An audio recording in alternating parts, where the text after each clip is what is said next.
पुढची बातमी आहे भिवंडीमधली। भिवंडीमधल्या शिवसेनेच्या कार्यालयावरच्या एका बॅनरची सध्या जोरदार चर्चा होतीये।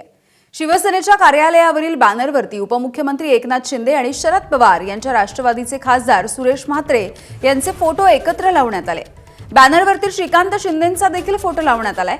या फोटोंची सगळीकडे चर्चा झाल्याच्या नंतर शिवसेनेकडून त्यावरती स्पष्टीकरण देण्यात आलंय। सुरेश म्हात्रे कुटुंबासारखे असल्यामुळे त्यांचा फोटो बॅनरवरती लावला असं आता सांगण्यात आलं।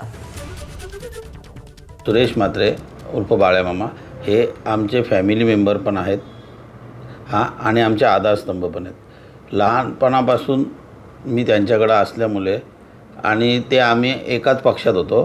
खासदारकीच्या इलेक्शनला ते शरदचंद्र पवार, पण ते माझ्या आधारस्तंभ असल्यामुळे मी त्यांचा माझ्या बॅनरवर फोटो लावणं माझा कर्तव्य समजतो आहे। आणि शिंदे साहेबांचा बोलला तर ते आमचे मुख्य नेते आहेत। मी शिंदे पक्षाचा उपतालुका प्रमुख आहे। अशा प्रकारचा बॅनरचा आणि युतीचा काही विषय नाही आहे। एबीपी माझा, उघडा डोळे बघा नीट।